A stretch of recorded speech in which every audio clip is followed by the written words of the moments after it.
From Hollywood, it's time now for... Johnny Dollar. Hi, Johnny.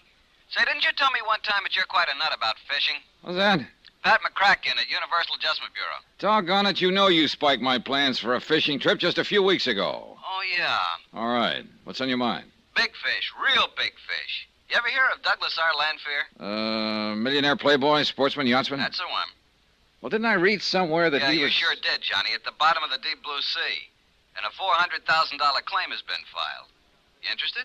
An expense account based on that will be a pleasure.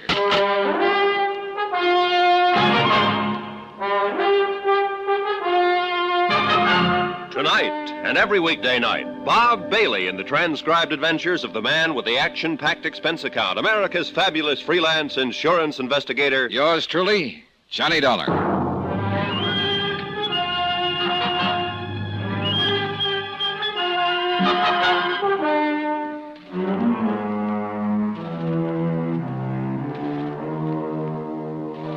From Special Investigator Johnny Dollar to Universal Adjustment Bureau, Hartford, Connecticut. Following is an accounting of expenditures during my investigation of the Sea Legs matter. Expense account item 1, 90 cents. Taxi from my apartment to the offices of Universal Adjustment, where Pat McCracken was waiting for me with a handful and a head full of information. 2 claims, Johnny, both filed by Constance Lanfear, the wife. Here are copies of them. How come 2, Pat? Now, number 1 is against Douglas Lanfear's life policy with Greater Southwest Life and Casualty Insurance Company, $250,000. What's the other? $150,000 International Maritime Organization for the loss of the Lanfear yacht. 400,000 claims. That's right. Okay, what's the story? Well, Lanfear was making a trip along the coast of Central America in his yacht, the Sea Legs. He ran onto a rock or something, the boat sank, and he and his crew of 1 went down with her. Well, do you have any reason to question the validity of the claim by Mrs. Lanfear? 2.5 years ago, Lanfear himself filed a claim with International Maritime. It seems he lost a power cruiser in exactly the same place, near the Boldaro Islands off the coast of Nicaragua. $85,000. Total loss? Happened in a spot where not one bit of the wreck could be salvaged. Oh? Where'd you learn that? Local authorities in his small Nicaraguan seaport, and Mrs. Lanfear, she was with him on that trip. But she wasn't with him on this one, aboard the Sea Legs. No, or presumably she wouldn't be around to file the claim. Where's Constant Lanfear now, Pat? Home, as far as I know, lives on their small estate on Long Island out near the town of Cutchogue. You want to call her, talk to her? No. I think I'll go down there. Item 2, 2120, fare and miscellaneous to Cutchogue, Long Island. Item 3, a buck even for a taxi from the little station to the Lanfear estate. Estate, did you call it, mister? Well, isn't it? Well, it used to be, before the Lanfears sold off a lot of it. Oh, that's so? Yeah, guess there wasn't nothing else they could do to keep up with that high way of living. Keep talking, fella. Well, the old man, Lanfear's father-in-law, well, he had plenty, I guess. But after he died, all the kids seemed to do was spend it. You know what I mean? Fancy yachts, lots of polo playing, Florida in the winter, Maine in the summer, all that sort of thing. Oh, there's a place now, right up ahead there on the right. I looked, and what I saw apparently bore out what the taxi driver had said. A big stone wall surrounded what had evidently been the original, rather vast property belonging to the estate. Square in the middle of it sat what was probably once called a mansion. But small, new, modern homes were crowding in on the old house.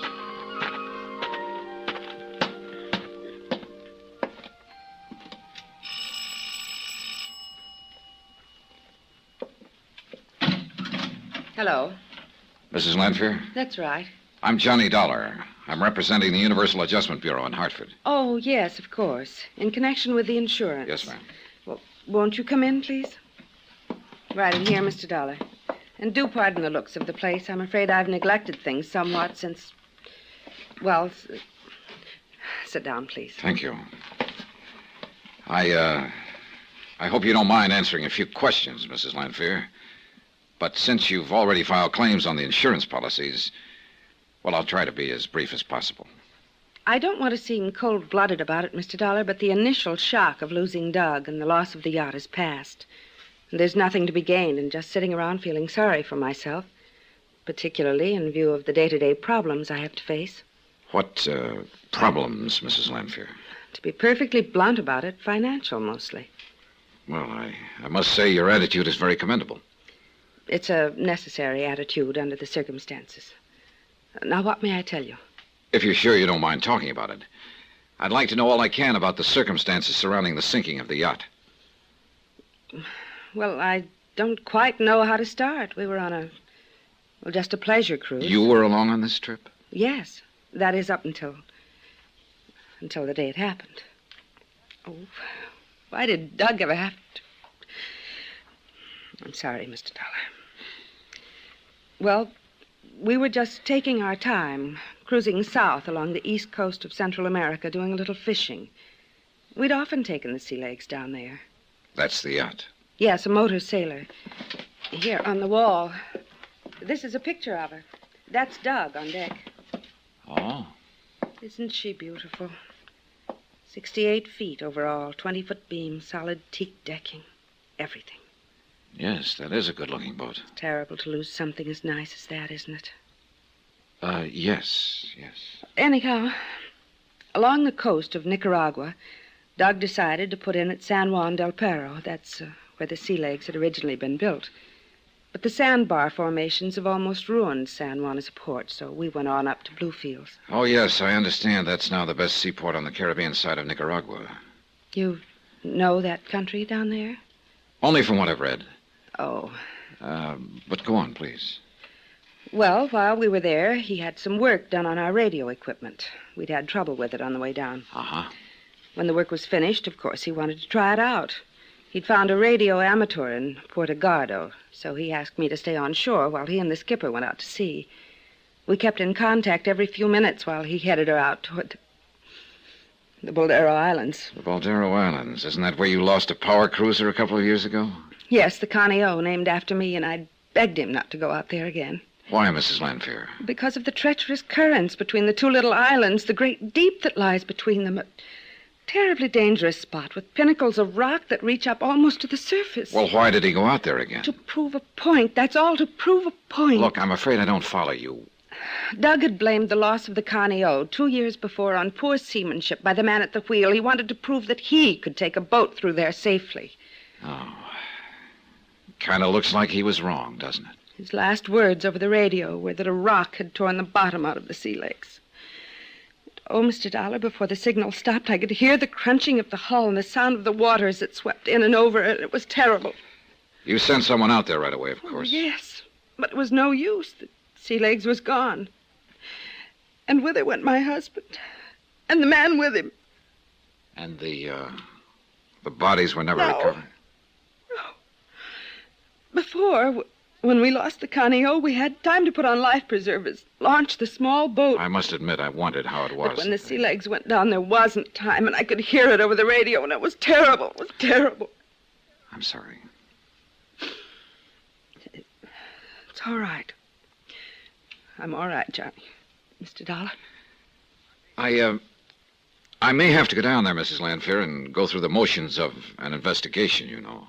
But then your companies will pay the claims. I sort of see no reason now why not. It's terrible to have to be so frank about it. But I do need the money, Johnny. I was telling the truth. I didn't see any reason why the claim shouldn't be paid. Perhaps Connie Lanfear's explanation of why she wasn't grieving over the loss of her husband was true. But more than once I wondered if she weren't far more concerned over the loss of the yacht, or about how soon she could collect on the policies. Then that deliberate slip in starting to call me by my first name. Just what are your plans, Mrs. Lanfear? Plans, Johnny? I don't quite know what you mean. Well, suppose the companies make prompt payment on these claims. That'll mean $400,000. Well, really, Mr. Dollar, aren't you overstepping bounds a little bit? Maybe. But if it'll make you feel any better, or if it'll help to hasten a settlement, I'll tell you. I'll sell what is left of this property and leave the country. Leave for where? Somewhere in Europe, on the continent. Alone? I beg you. Of course, alone. Sorry, I just wondered. Doug and I were too close to even think of my having boyfriends, or whatever you want to call it.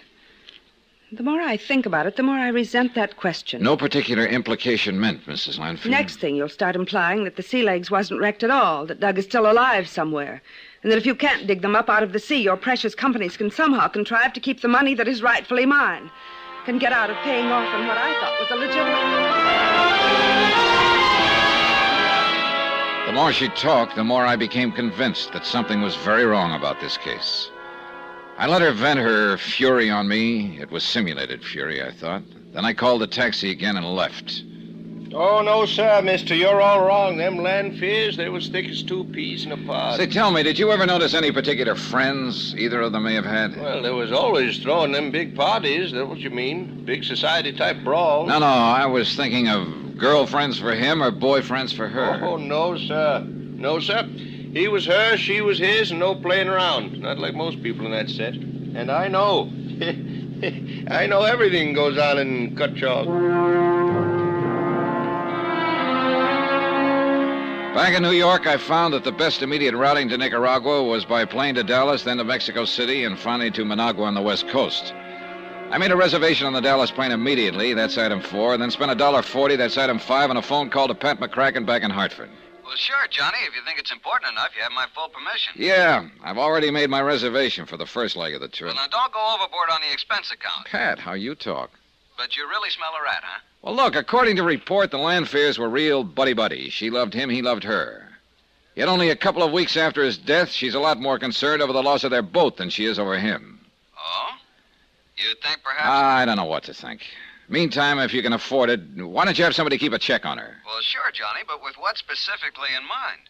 I don't know. After all, I didn't have any real concrete reason for feeling that this case was fishy. It was more a hunch than anything else, but a real strong one. And I felt that after my visit to her, Connie Lanfear would do something. Just what, I hadn't the least idea. But whatever it was, I wanted to know about it. It was a couple of hours later that I started to pick up the telephone to order a cab to the airport. Johnny Dollar. This is Pat again, Johnny. Oh, hi. I ordered a man to keep tabs on Connie Lanfear. Good. It's your old friend, Detective Randy Singer. Fine. Hey, but you know what? What? She seems to have left town in a hurry. No trace. Uh-oh. You still going to Nicaragua? Yeah, but keep looking for her. Right. Expense account item 6, $475. Taxi and tip to LaGuardia Field, where my ticket and seat reservation were waiting for me. Within a few minutes, I was comfortably ensconced in my seat by the window. The passenger door was closed, and the big plane's engines were warming up for the trip to Dallas. Then suddenly, the cabin door opened again. A feminine figure skipped lightly in and plunked herself down on the seat next to mine. Well, how nice. Mrs. Lanfear. Surprise, Johnny?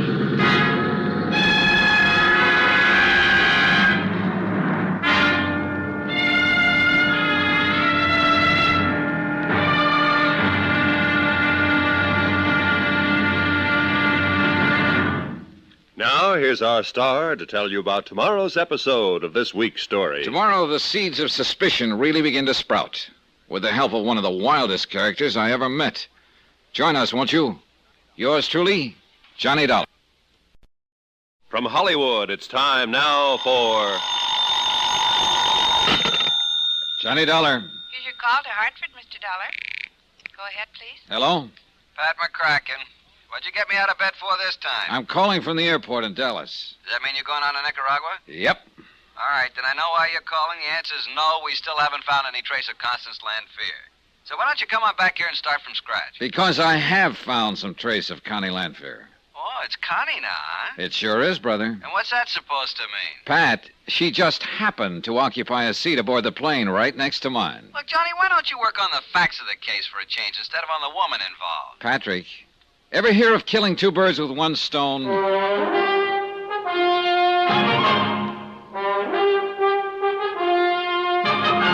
Tonight and every weekday night, Bob Bailey in the transcribed adventures of the man with the action-packed expense account, America's fabulous freelance insurance investigator. Yours truly, Johnny Dollar.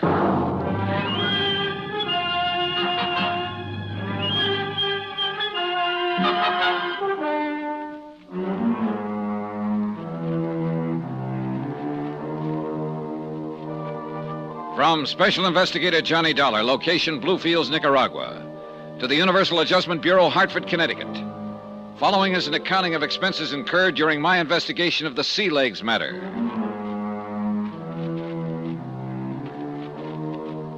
Expense account item 8, 525, late supper at the Dallas airport for Connie and myself during the wait for our midnight plane to Mexico City, which we finally boarded and which finally took off.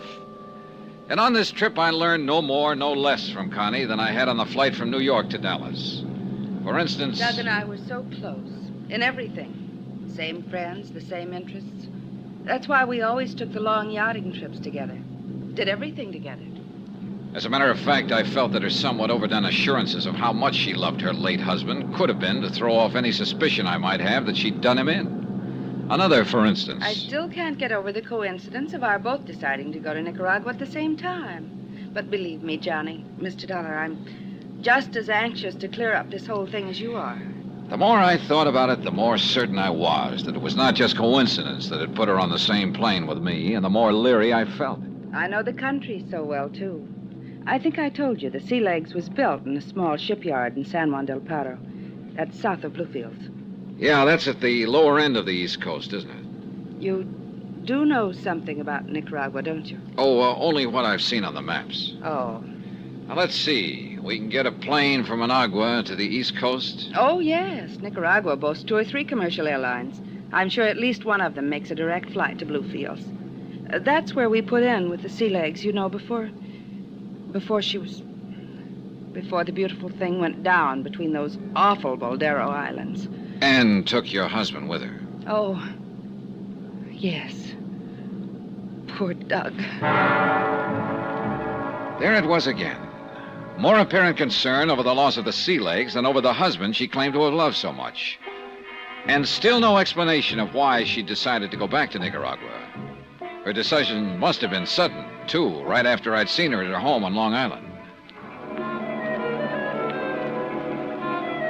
From Mexico City, we took a deluxe 4-engine plane to Managua, but the last leg to the city of Bluefields was in a 2-engine something that looked like war surplus tied together with baling wire. At midnight, we signed into the Providencia Hotel, and after a hearty meal, retired to our respective rooms to make up for lost sleep. I had not planned to wake up at 6 a.m., but fate decreed otherwise. What? Ha! You're still in bed. Yeah, sure. Just a minute, I'll get up and open the door. No. Do not disturb yourself, dear sir. Huh? There, you see, there was no need to disturb yourself. Well, now, just a minute. Who are you? Oscar Patrick Vladimir Posquero. At your service. Oscar Patrick, what? Hey, you, my dear Mr. Dollar, may just call me Oscar, now that we are working together. Working together? Whatever gave you... Welcome to Nicaragua. And no matter what your needs, I, Oscar Patrick Vladimir Posquero, will provide them for you. For a small financial pittance, of course. Here, let me straighten your pillow. Hey, look, wait. There now. Wait a minute. Where did you get the key you just used to open this door? As you can see, Mr. Dollar, I am prepared for everything. That is why I can be of such unestimable service to you. Oh, now who the devil is The that? breakfast I ordered for you, of course. Here, my good man, I will take the tray. You may collect the tip some other time. Get lost. Is this a gag of some kind? Mr. Dollar, how can you say such a thing after I just saved you paying that menial servant a big tip? Here now. Tomato juice, orange juice, cream, chip beef on toast, eggs, Benedict lamb chops, scrambled eggs, little sausages, toast, honey, jam, and coffee. You expect me to eat all of that? If I am to be of help to you in this important campaign, I must keep my strength up. Oh, I beg your pardon. And at my expense, of course. Of course. After all, nowhere else in Central America can you get such invaluable help as I can give you. Yeah, well, just what gives you the idea I may need your help? A good question. Oh, here, let me prop you up on your pillow so that you can enjoy this delectable food. Oscar. There you are. Oh, now the chip beef and toast. It doesn't look so good this morning, so I shall take that. And the lamb chop. Oscar, would you please... Now, to business. While you enjoy your breakfast, that is. No. Please don't wait for me, Mr. Dollar. Look, to begin with, how did you know my name? Easy. You signed the hotel register. Okay, but then how did you know? And who has not heard of the famous freelancing insurance instigator with such a lovely, big, fat expense account, huh? Lucky man. Ah, so that's what appealed to you. Yeah, of course. And who am I? Oscar Patrick Vladimir Pasquera. yeah. Exactly. Who am I that I shouldn't learn a couple of tricks or two from such a great man? Oh, brother, seems to me you've learned plenty already. Thank you. And that is why I shall be of such magnitudinous assistance to you in the sea legs matter. For a pittance, you understand. Yeah. Say, $100 a day. How about 10? 90. 20 then. 70. 40? 30. 50? 20 a day and not 1 penny more. Sorry, Oscar, but you are not hired. Oh, Mr. Dollar, you bleed me to the quick. How else could you solve this case without me? Do you really know something about the sea legs? And how did you know I came here to investigate it? In the second place, what else would such a distinguished instigator be doing than the case of the American boat lost in the Boldaro Islands, especially coming here with Mrs. Lanfear? All right, go on. And in the first place, because I know all about it. All right, Oscar, tell me this. Do you think there's anything phony about the loss of the sea legs? I am sure of it. It was a crime of the first and second water. Why? Because you are here. Oh, you can do better than that. All right. Because I am always sure there is something crooked going on until the guilty ones are proved otherwise, or until the innocent ones are proved whatever is left, which is besides the point because I was sure of it in the first place. Yeah. Anyhow, the first thing for you to do is make a trip to Portugaldo. The last point of contact with the sea legs before she was wrecked. Exactly. I have a plane ready and waiting for your own personal use. A plane? Yeah. How else? 150 miles by ox cart? Or boat? Well, no. First, however, I'd like to contact the authorities here in Bluefields. Wait, what do the authorities know about crime? Me, I know all about it. Yeah, I'm beginning to think you do, Oscar. Too much, probably. Thank you, Mr. Dollar. I respect your high opinion of myself. All right. I don't know yet what your racket is, but... That I can make plain to you in 2 words. Money. Okay, look. If you can get me a small plane... Here, good sir, is the address to give to the taxi driver when you are ready to go to the airfield, where I shall be waiting for you. Oh? Not the big airport? No. That is where the lady, Mrs. Lanfear, would expect you to look for transportation. Oscar, you are the craziest. Thank you. I knew you wouldn't want her coming along, and if she ever gets in your way during your campaign... You'll keep her out of my way. Yes. At my expense. What else? I'll tell you something, Oscar. If there is a wrong angle to this case, I can't help wondering if she isn't a part of it. You read my mind. You see, we are like brothers under the chin. You say you have a plane all ready to go, A huh? charter plane. Then we can be on our way before Mrs. Lanfear knows we've left. Hey, you want to set the tray over there so I can get up? Oh, yes, of course. I'll set it right over here on the... Hey, wait a minute. What are you going through my pockets for? Oh, just accepting a small tip for bringing up your breakfast. Thank you.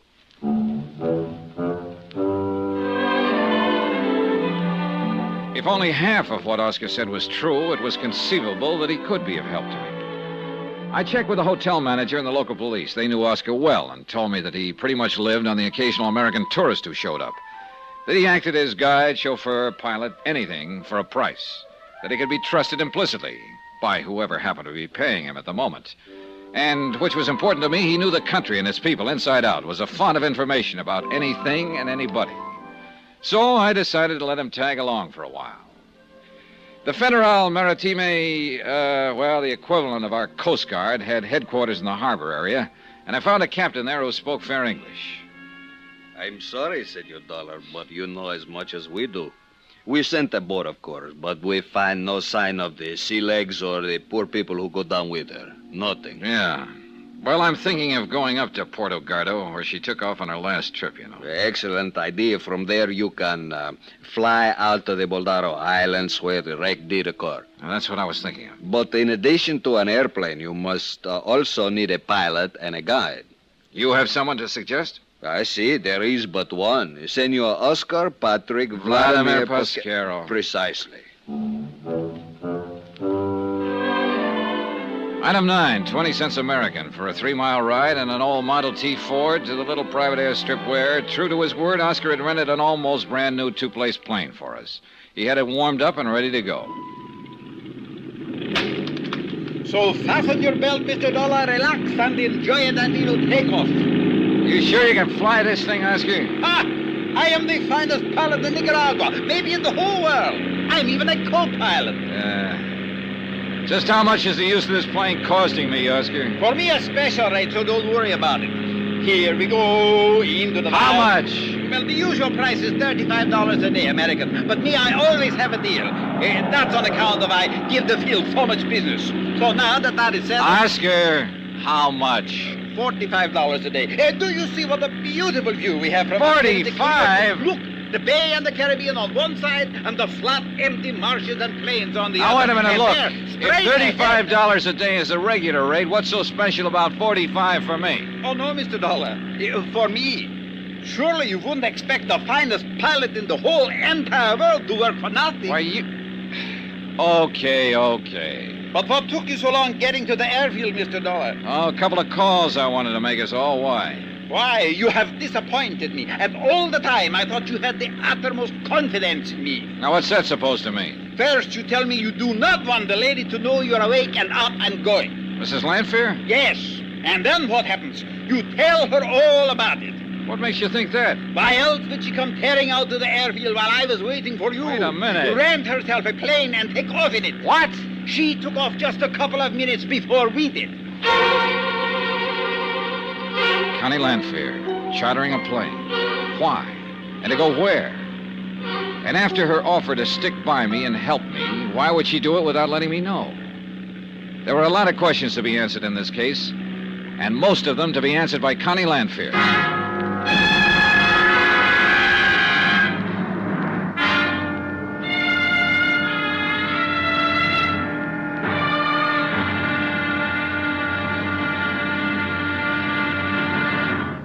Now, here's our star to tell you about tomorrow's episode of this week's story. Tomorrow, the sea, the rocks, and dear old Mother Nature bring some pretty startling facts to light.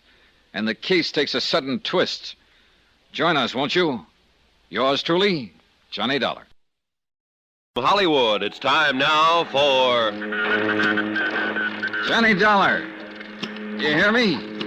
Johnny Dollar calling. This is Pat McCracken, Universal Adjustment Bureau. What end of the... Hi, Patsy. Johnny Dollar. Johnny, what kind of a noisy hookup is this anyway? Pat, this call is being relayed to you from an amateur radio station. Well, next time, try the telephone. From Puerto Gardo, Nicaragua?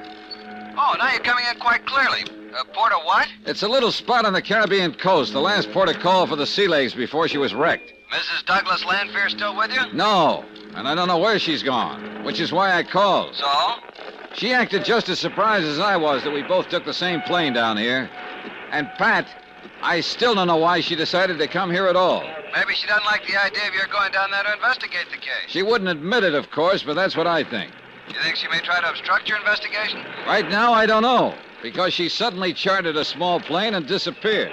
To work her way back here to the States? Your guess is as good as mine. Look, why don't you hire a watch on her place on Long Island?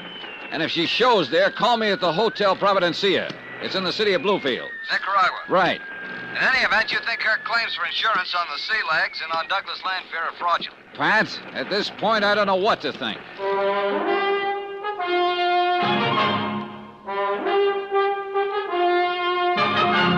Tonight and every weekday night, Bob Bailey in the transcribed adventures of the man with the action-packed expense account, America's fabulous freelance insurance investigator. Yours truly, Johnny Dollar.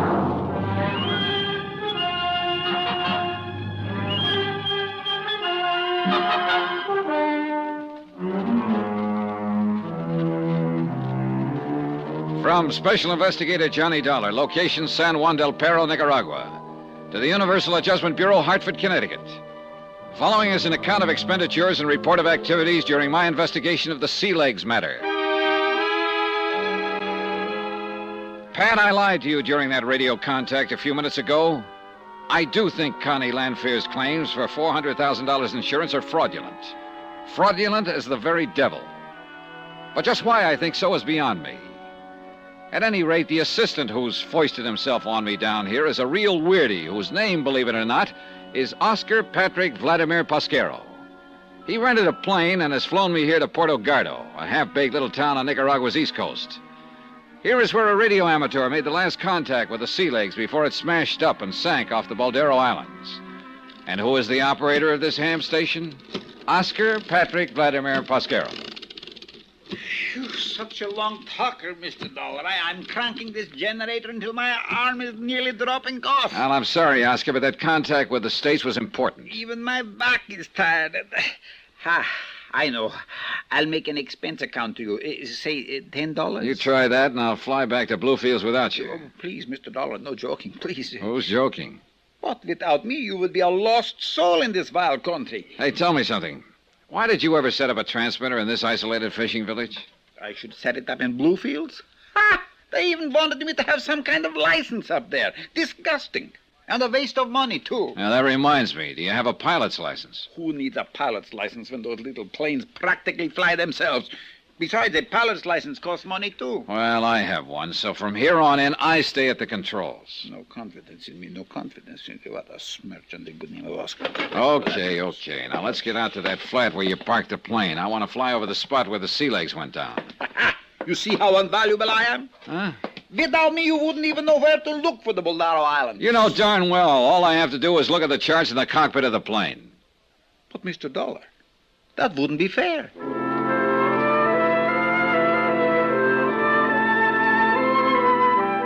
The Balderos turned out to be only 6 or 8 miles offshore. 2 narrow little rocky islands that poked up out of the sea to keep each other company in the vast, quiet blue expanse.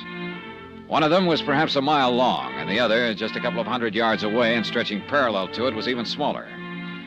Sure, to a man at the wheel who was unfamiliar with these waters and without charts, the Balderos could conceivably be a menace to navigation. In the dark of the night, that is. Oscar? Yes, sir? Do you remember what time of day it was when the sea legs went down? Of course, I remember anything. Names, dates, places. Well, how about the sea legs? Of course, I was talking to her by radio. Well? Such a lovely day, too, just like today. You know, Mr. Lanter even promised to take me fishing after we finished the radio contact testing. What time? He even promised we would... it was exactly 10:21 a.m. when the radio signal from the yacht suddenly cut off. You're sure of that? Yes, sir. We were talking away back and forth, and then pip! Nothing. 10:21. One question, a couple of real good answers. A day like today meant it was clear and calm, and 10:21 a.m. meant full daylight. The Balderos must have stuck out like a sore thumb. Hang on, Oscar. I'm going to make a tight circle over those islands for a closer look.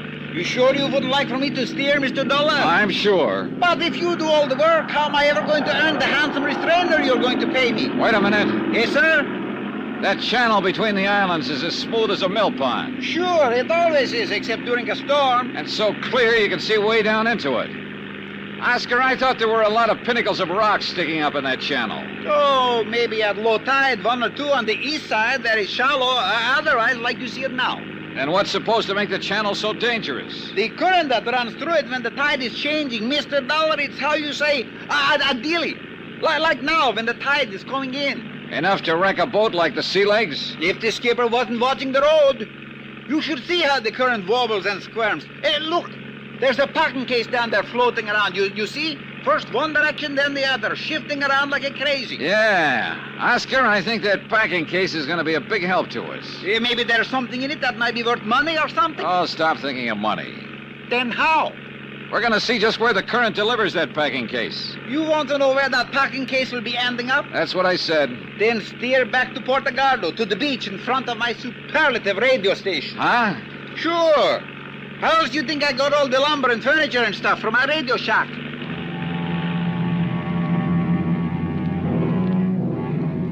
He was right. From the air, we could see that every bit of flotsam passing through the Baldero Island Channel on a rising tide wound up in the tiny cove on the shallow sandbar directly in front of Oscar's radio shack. Even now it was piled high with crates, bits of ship's rigging, odd pieces of furniture.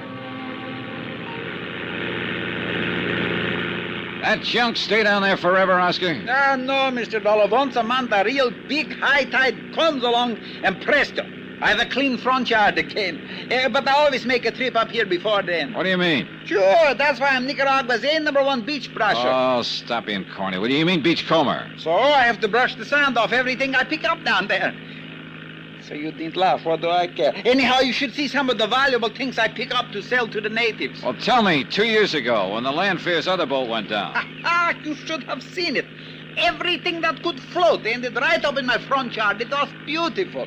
How about when the Sea Legs was wrecked? You know, that's very funny, Mr. Dollar. There was nothing. Nothing at all. I don't understand it. Well, I think I do. I think I'm beginning to understand a lot of things about this case. Hang on, Oscar. We're flying back to Bluefield. Expense account item 12, 30 cents American. Taxi from the private airport where we'd rented the plane to the headquarters of the Federal Maritime. I never will get that straight. Call it the Coast Guard and Captain Ramirez. Si, senor. On July the... here it is. The date? And at 10:21, Captain. See, the tide at 10:21 was just after what you call neap. So it was neat. It was pretty. What does that mean? Oh, shut up, Oscar. Yeah, I see, Captain. Neap tide at 9:40. So it was coming in, rising, huh? Si, senor Dollar. Rising, up. Good, thanks, Captain. Here, buy yourself a cigar. Buy yourself a whole box. Gracias, senor. Gracias. Come on, Oscar. Sure, Mr. Dollar. Nothing for me? Later. Come on, we're going back to the airfield. And from there, we're going to fly down the coast again. But, Mr. Dollar... And I feel so good, I may even let you fly that plane this time. For a small pittance, even? For a small pittance, even. Now, drag out your best dialect and call that taxi over here.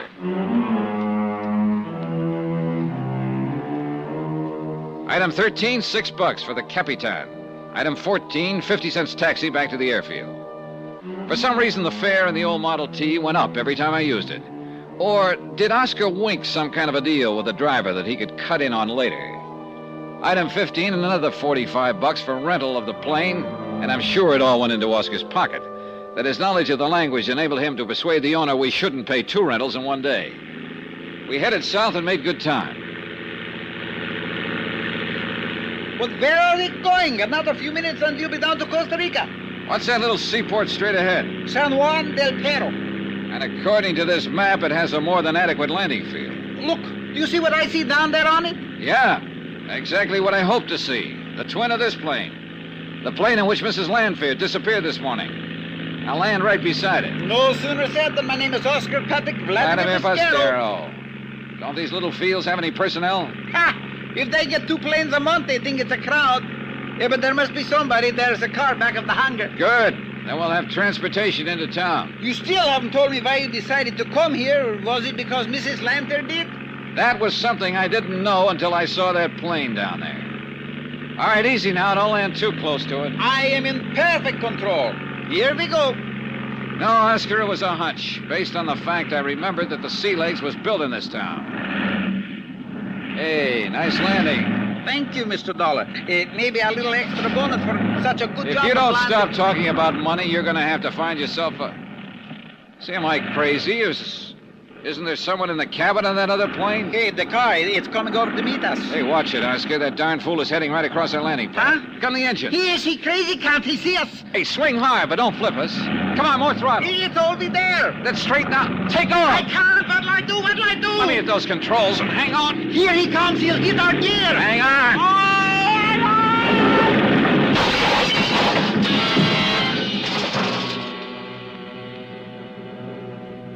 For a long moment, there was nothing but a vague blackness all about me, and the sound of our crack-up seemed to roll and echo almost dreamily back and forth in the deep recesses of my mind. Then, slowly, hazily, I seemed to hear some of the sound. Yeah, like an engine far off. An engine of a plane starting up and lazily moving away. Sure, yeah, of course, I did hear it. It was the other plane, the one that had been parked on the landing strip. Then as my mind began to clear, I realized I'd seen something, someone else. I'd caught a glimpse before the car struck our landing gear of the man behind the wheel of it. A man whose picture I'd seen briefly at the home of Constant Landfear. But it couldn't be.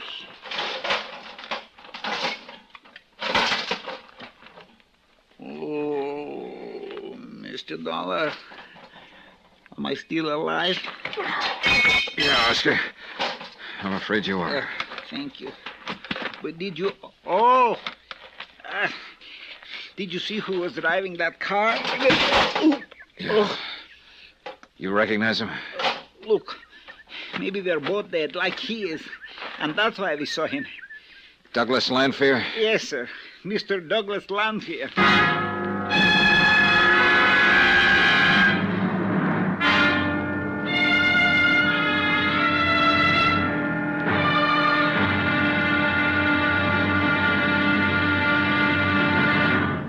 Now, here's our star to tell you about tomorrow's episode of this week's story. Tomorrow, the dark back streets of San Juan del Perro yield some valuable information and a threat of sudden death. And believe me, it isn't an idle threat. Join us, won't you? Yours truly, Johnny Dollar. From Hollywood, it's time now for... Johnny Dollar. Alguien le llama de los Estados Unidos. Huh? Johnny? Yes. Pat McCracken, Universal Adjustment in Hartford. Oh, hi, Pat. Now, listen, as you requested, I had a man sent out to Mrs. Lanfear's Long Island home to see if she'd returned. I suspicion wrong, Pat. She's still here, very much so. Will you listen? Shoot. The man was a little over-ambitious. Let himself into the house through a basement window. So? While he was there, the telephone rang. He wasn't crazy enough to answer it. Crazy like a fox. It was long distance from right where you are now, San Juan del Perro. And, Johnny, I suspect it was from the man on whose policy she's made a claim for $250,000. Her dear departed husband, Douglas Lanfear. Right. And if so, her claim on him, at least, is fraudulent. So see if you can dig up some proof. Brother, I have it. The man is anything but dead. Huh? It was Douglas Lanfear who wrecked our plane when we tried to land here a few hours ago. Then, Johnny, get him. Sure. If he doesn't get me first.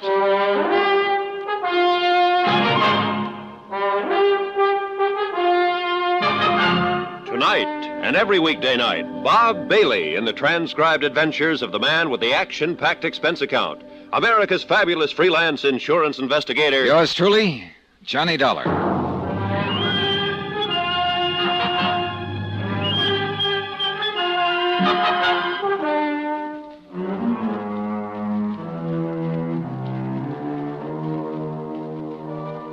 From Special Investigator Johnny Dollar, location San Juan del Perro, Nicaragua, to the Universal Adjustment Bureau, Hartford, Connecticut. Following is an accounting of expenses incurred during my investigation of the Sea Legs matter. $250,000 insurance claimed by Mrs. Constant Lanfear for the death of Douglas Lanfear. An additional $150,000 for the loss of the yacht, the Sea Legs. Claim number 1 now proved to be fraudulent. As for number 2, the claim on the yacht. Expense account item 14, $2 American. To the banana plantation worker who pulled us out of the small plane that Douglas Lanfear wrecked as we tried to land. And another $1 to said plantation worker for a ride into town in his ancient truck. I must admit that this is one time that my ubiquitous assistant, Oscar Patrick Vladimir Pasquero, came in handy through his knowledge of the Spanish Indian dialects spoken in these parts. Apparently, San Juan del Perro had once been a fairly busy little seaport. But over a period of years, the sea had slowly, inexorably washed in shallow sandbars, and only a handful of small cargo and fishing boats now negotiated the narrow channels that led out to the Blue Caribbean. The town itself was scattered around a small marketplace near the docks. There were a few stone and brick buildings, including the San Andrea Hotel, but most of them were weather-beaten frame structures. An occasional aged American car kicked up the dust, but most of the street traffic was ox carts. Item 15, $2 American, to a doctor with an unpronounceable name who came to our room at the San Andrea and patched us up. And about 7 p.m. he left after instructing us to spend the rest of the night in bed. Item 16, another $2 for a sumptuous dinner brought to our room. American dollars, I learned, go far in this place. Unless, of course, Oscar gets his hands on them. You should let me handle all the bills for you while you're here in Nicaragua, Mr. Dollar. Yeah, sure, and let you take a 50% commission on all of them, huh? No thanks. Oh, but, Mr. Dollar, When the poor fellow who rented us that plane to get down here starts patching it up, my expense account is going to take a big enough beating. Have no fear. I will supervise the repairs on the plane myself. Yeah, for a small pittance. Of course. What a wonderful dinner. Now, to sleep it off. Well, you sleep all you want to. I got work to do. Work? Yeah. Besides, you still haven't told me why we flew down here in the first place. I still don't understand. Listen, Oscar, a couple of years ago, Lanfear lost a power cruiser off the Boldero Islands. I know. I told you I helped him and his wife and his captain get to shore. He collected $85,000 for that boat from his insurance company. I saw the boat. It was worth the $85,000. So he should have insured it for more, maybe $100,000. Made himself a profit. A very poor businessman. Will you listen? The ease of collecting on that loss must have given him ideas. What's more, he could do with some money. The parental estate was running low. Anyhow, a few weeks ago, he brings a yacht, a motor sailor down here. The Sea Legs. Right. This one's insured for $150,000. And his own life is insured for $250,000. Aha. Maybe he's not such a bad businessman after all. He takes the Sea Legs out to the very same place where he lost the first boat. This time, he leaves his wife ashore. He and the skipper go out alone, presumably to check on some new radio equipment he's installed. Sure, we made the radio contact from my own personal sender on shore at Portugaldo. But the contact was suddenly cut off. I heard it. And the next thing we know, Mrs. L is back at her home on Long Island claiming a total of $400,000. Well, why not if she thought he went down with the boat? Because I don't think she did. What's more, I'm going to prove... Of course I knew it all the time. Because if he drowned off the Boldero Islands, what was he doing here today, driving the car that wrecked our plane? Unless he was dead. And do you know something, Mr. Dollar? I don't believe it. Oscar, there was somebody in the cabin of that other plane waiting to take off with him after he smashed our landing gear. You didn't see who? No, but I'll give you odds it was Constant Lanfear.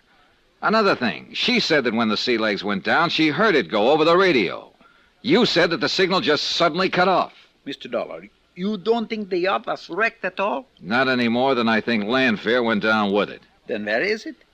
Well, I have a hunch it's right here in San Juan del Perro. Yes, but wouldn't everybody know the boat? Oh, Oscar, one of the oldest insurance rackets in the world is to fake a shipwreck, take the hull to some obscure foreign port, dress it up in new paint and rigging, then put it to sea again. Now, why didn't I think of such a good... Now, if I remember rightly, I spotted a couple of old shipyards down here when we circled the land. Yeah, sure, but there's only one that does any work. Do you know where it is? Of course I do. You see how invaluable I am to you? Then that's where we're going right now. But, Mr. Dollar, what if you do find the boat? What do you mean? Mr. Lanfear has already flew the goose. He took off in that other plane after we cracked up. Look, we'll take things as they come along. Right now, while we're here, I want to look for that yacht. I saw an excellent picture of it, and I'm sure if I find it, I can identify it. And if we do find it? We will have twice the case against the Lanfears. Mr. Dollar, I am fortunate to be working for such a sterling, silver, 14-carat genius, for the most outstanding, intelligent instigator... Get your hands out of my pockets. There's one other thing I'd like to find. One person, unless Lanfear murdered him. Who? His one-man crew. Oh, Ramon Gonzalez. The same man as on the first trip. Well, if he was allowed to live through the first wreck, he was probably in cahoots with Lanfear and therefore is still around. Would you recognize him if you saw him? Maybe so, maybe not. The first trip he was big and fat. The second trip he was skinnier. He wore a beard on his face. If he's changed again, yeah. Oh, you're a lot of help. I thought you never forgot a name or a face. But, Mr. Dollar, him I never made any money off of. Well, come on, get into your clothes and let's prowl around the shipyard.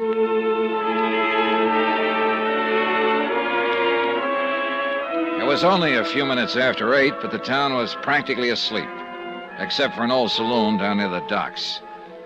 Quietly, so not to disturb the snoozing night clerk, we let ourselves out of the hotel and headed for the waterfront. The night was clear and moonlit, so we had no trouble finding the way. I glanced hopefully into the open door of the dockside saloon as we passed it, and I chuckled at the incongruity of the music blaring away. But, of course, saw no one that... Wait a minute, Oscar. Yes, sir? At that table in there, drinking beer. Hey, can one of them be the Raymond Gonzalez you mentioned? So who can tell from here? In San Juan del Perro, there must be 100 who are skinny and wear a dirty little beard on their face. Could you tell from close-up? Sure. Would he recognize you? So what? Well, it might not be very healthy for you. Mr. Dollar, working on an important campaign for you, my dearest friend, I would gladly lay down my life for you. For a small pittance, of course. Of course. Anyhow, how would he know I am working for you? Okay then. Saunter in and take a look. Okay. I'll wait right here.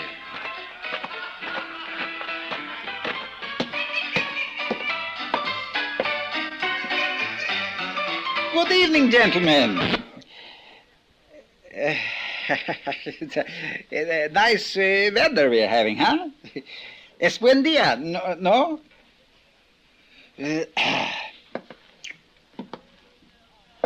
Well, if it isn't my old pal Ramon Gonzalez. How are you, Ramon? Extranjero? Me? A stranger? Why, I'm one of your oldest and dearest friends. Mi amigo, remember? Sálgate, extranjero. Get out. But I am Oscar Patrick Vladimir Pesquero. You know, just a fine old Spanish name. Who helped you ashore that time when you... No. Put on that bottle. Salga, lárgate de aquí, o si no te mato. No. Te mato.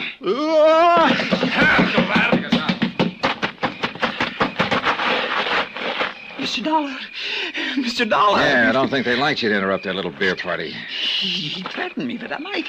He said he would kill me. Is he Ramon Gonzalez? Who? Yeah, yes, I'm sure of it. You see, Mr. Dollar, he did not go down with the ship. You're telling me. Well, aren't you going to do something about him? Later, if I locate the sea legs. Cautiously, quietly, looking back over my shoulder now, we prowl through the old shipyard. And finally, led by the smell of fresh paint, I found it. The once clean white hull was painted a gaudy red and blue, and given the appearance of age. The mahogany rail and taffrail had been replaced with iron pipe. The beautiful teakwood deck painted a dirty gray. The wheelhouse had been moved, the cabin altered, even the mast, bowsprit, and general rigging changed. Stanchions, cleats, all the hardware that had once been polished bronze was now corroded or painted over. All in all, a quick, very thorough job of disguise, of change, from a graceful, expensive yacht to a rather weary-looking fishing schooner. But it was the sea legs, all right. I would never believe it, Mr. Dollar. I never would have recognized it. Are you sure? Wind your hand over the transom here. You can feel where the lettering has been painted over. It'll strike a match so I can see. Better not. Somebody... It's too late now. But do you see where the outline of the lettering is underneath this last coat of paint? Sea legs. But it was such a beautiful boat. And now it looks like a dirty old tramp. Well, what do we do now? Go back to that saloon and latch on to Ramon Gonzalez. Make him talk. Sure. Only, I'll wait for you. Huh? Well, he's so big and strong, Mr. Dollar, and that knife in his belt. Why, I thought you said you'd lay down your life. Sure. But what could he tell you that you don't already know now? Where the Landfair's headed when they took off in that plane. Come on. But Okay, you lead. Alto, senor. Mr. Dollar, it's him. You light a match to show me the way. Gracias. I was afraid of that. Look, the knife in his hand. Oscar, if he makes one move to throw it, pull the trigger. Trigger? What Yo, trigger? am I good? No, I swear But I have a couple of fists.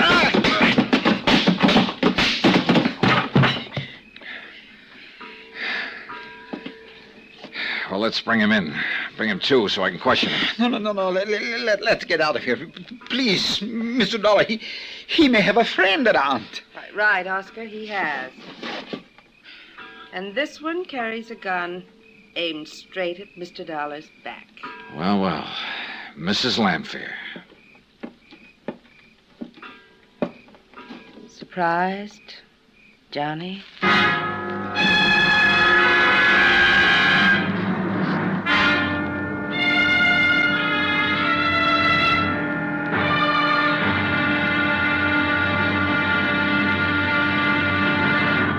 Now, here's our star to tell you about the final episode of this week's story. Tomorrow, sometimes when you wind up a case, things take a turn, a sudden switch that makes you wish you hadn't won. Join us, won't you? Yours truly, Johnny Dollar. From Hollywood, it's time now for... Johnny Dollar. This is Capitan Ramirez in Bluefield. Hello, Captain. Thanks for returning my call. Oh, you are now in San Juan del Perro? Yeah. Soon you will know Nicaragua as well. Yeah, listen, Captain, I need your help. Can you get a plane down here for me? The one we brought has been wrecked. Oh, si, Senor Dollar. And if I were you, I'd come along with it. Aye, senor? But A nice chance to add to your laurels, Captain, by making a couple of arrests. Criminal? Yeah. One of them a killer.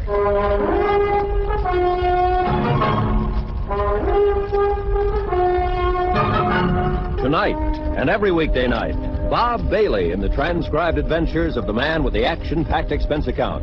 America's fabulous freelance insurance investigator. Yours truly, Johnny Dollar.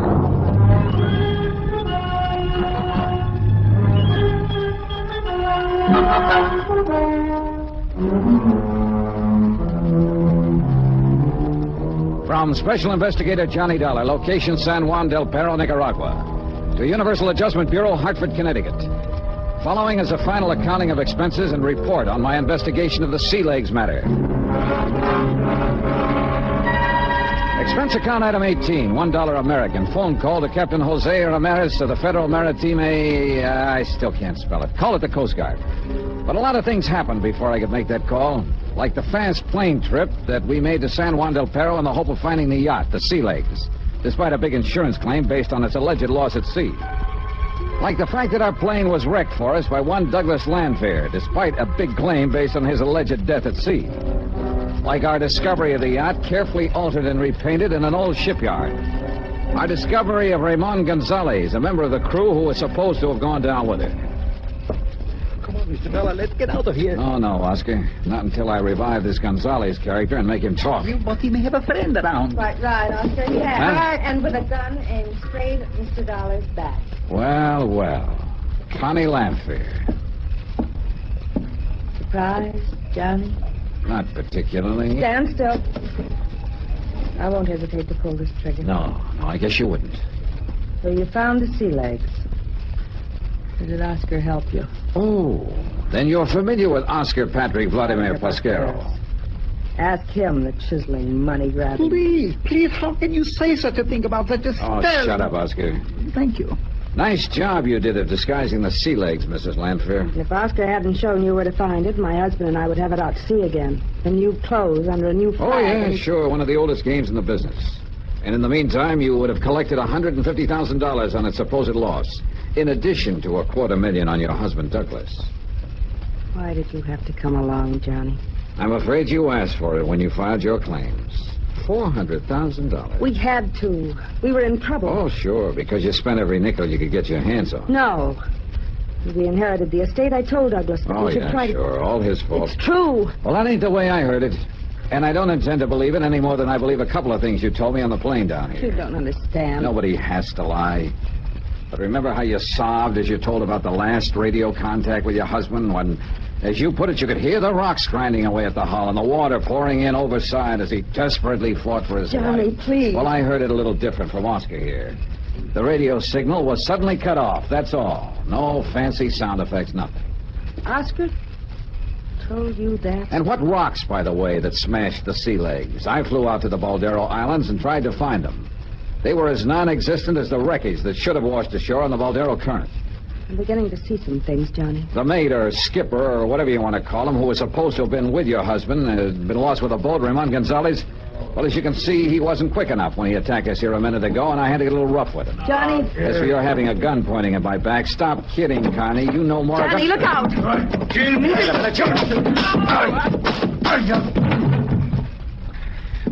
He was going to kill him, Mr. Dollar, but you were too good for him. Well, a lot of help you were. That his knife? Huh? Oh, yes, here. I think I'd better have it, Oscar, because, well, I see Connie Landfair made a hasty exit from the scene. She did? Well, what do you know about that? You didn't see her leave? Well, it's so dark in this old shipyard, and I was so worried about you, dear Mr. Dollar. Why don't You we should get out? be. Plenty worried. Huh? Look, why don't we get out? I needed only two things when I came down here, Oscar. Proofs, both of them. Why don't we get out of this dreary place, Mr. Dollar, and talk someplace else, huh? Where there's light. Oh, shut up and listen. Thank you. I found them both now. Proof that Douglas Landfair never died in the wreck of the Sea Legs, and proof that the Sea Legs was never wrecked at all. Except for a couple of details, the case is closed. One of those details is you. Me? Oh, you mean paying me for all the unvaluable help I've been... Oh, how nice. I'll take it in 20s. Oscar, I'm going to lay the cards right on the table. Yeah, and the money? I'll find it here. Now, listen to me. Connie Landfair slipped away during our little ruckus here. But you could have stopped her as easily as you could have stopped this Gonzalez character from jumping But me. she said she had a gun. A bluff. She didn't. but you did. Me? Oh, Mr. Dollar, I was I spotted that bulge under your left arm the minute you appeared in my hotel room that first morning. Well, don't reach for it, because I'm carrying one, too. Mr. Dollar, dear, I don't understand. Well, I do, now. I've wondered from the beginning just why you insisted on sticking so close to me from the minute I arrived here in Nicaragua. All right. I will tell you the truth. The whole truth. Even if it costs me a small, slight percentage of the munition fees you're going to pay me for the unestimable assistance I have been giving you. Oscar, you just won't give up, will you? The money.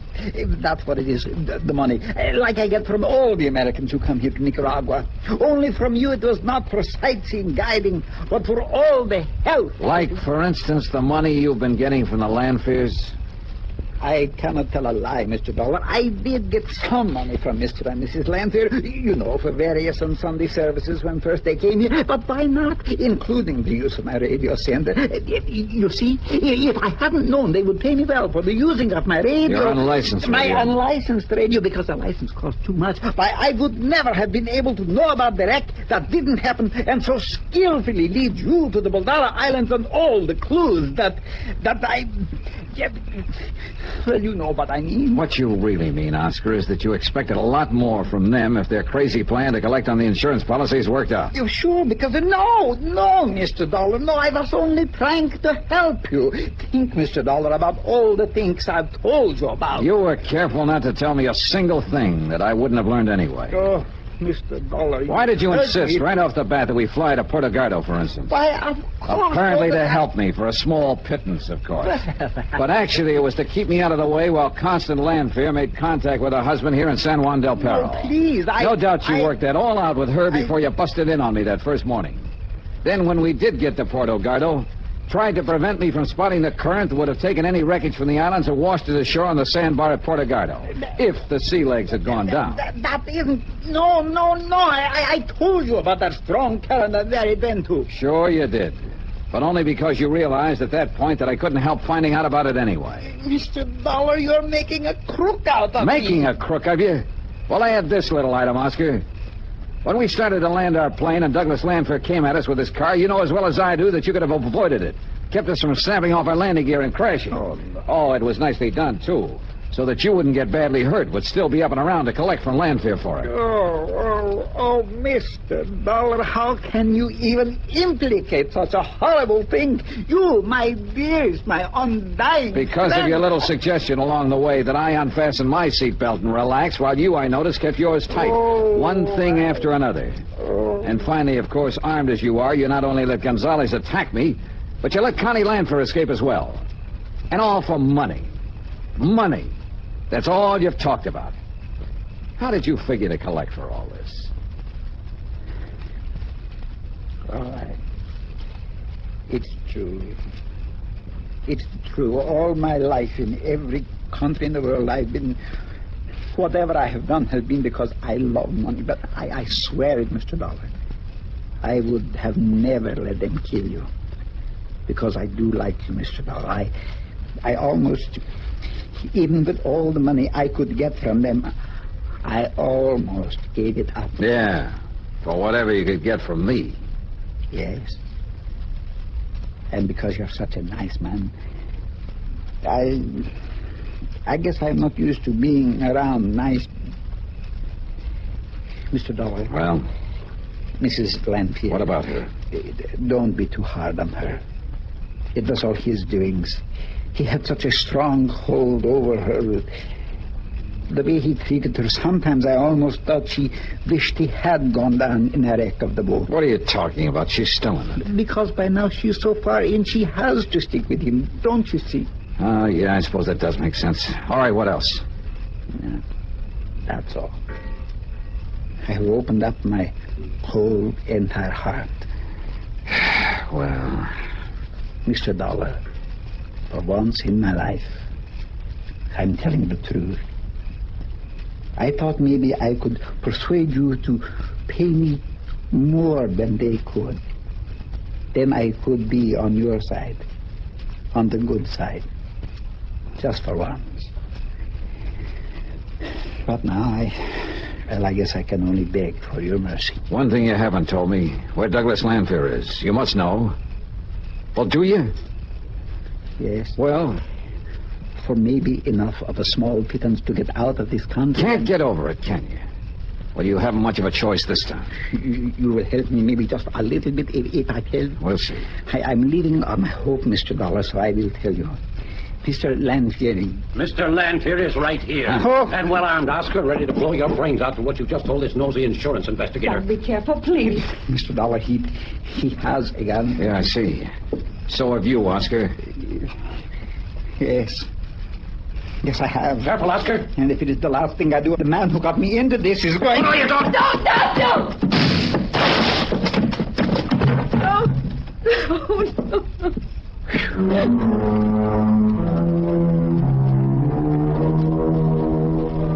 So, it was after that I called Captain Ramirez of the Federal Maritimes. Someday I'll learn that word. And let him take charge. Extradition proceedings for Connie are underway. The U.S. courts will have to take over with her. And Doug Lanfear's body is being shipped to the States. Oscar's body? Well, I left some money with Captain Ramirez for a decent burial. Expense account total, $841.95. Remarks? I wonder what kind of a deal Oscar Patrick Vladimir Pasquero was able to make at the pearly gates, or wherever he was headed. And you know something? I kind of hope it was a pretty... Well, at least I hope it wasn't too bad a deal. Yours truly, Johnny Dollar.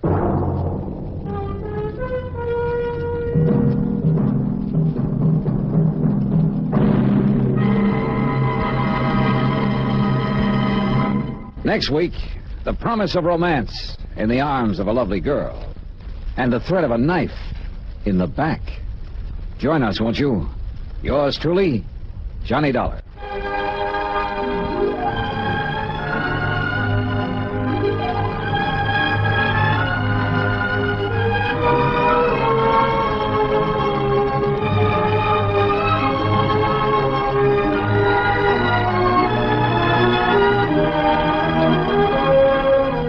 Yours truly, Johnny Dollar, starring Bob Bailey, is transcribed in Hollywood.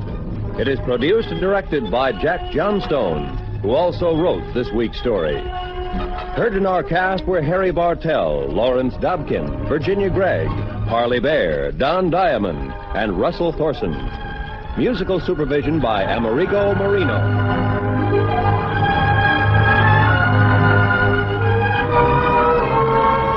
Johnny Dollar has come to you through the worldwide facilities of the United States Armed Forces Radio and Television Service.